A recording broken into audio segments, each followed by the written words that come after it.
Salut à tous les investisseurs. Aujourd'hui, on plonge au cœur du paysage d'investissement marocain en s'appuyant sur le dernier rapport de Zineb El Adaoui et de la Cour des comptes. Les investissements publics du Maroc ont connu une augmentation fulgurante, passant de 52,3 milliards de dirhams en 2015 à 119,2 milliards de dirhams en 2023. Ceci témoigne de l'engagement de l'État envers la relance économique et les projets d'infrastructure. Mais il y a un hic. Combien de temps l'État peut-il maintenir ce rythme sans mettre à rude épreuve les finances publiques? La Cour des comptes souligne un problème crucial, le retard des investissements privés. Ce décalage freine l'allocation efficace des ressources et la flexibilité budgétaire.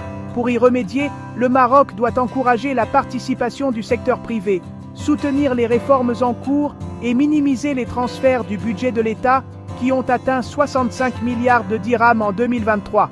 Réformer le système d'investissement et diversifier les sources de financement sont essentiels. Accélérer les réformes fiscales, restructurer les entreprises publiques et rechercher des financements innovants font partie des solutions proposées. Ces changements doivent se produire rapidement pour éviter de futures crises financières. Un exemple frappant est celui de la Caisse marocaine de retraite, CMR. Confrontée à un déficit technique de 9,8 milliards de dirhams en 2023 et risquant d'épuiser ses réserves d'ici 2028. C'est une véritable bombe à retardement pour les finances du Maroc.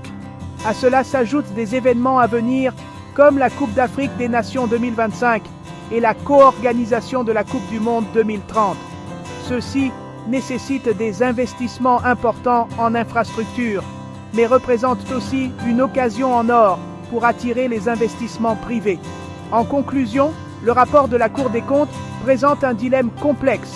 Trouver un équilibre entre des investissements publics importants et la mobilisation de fonds privés.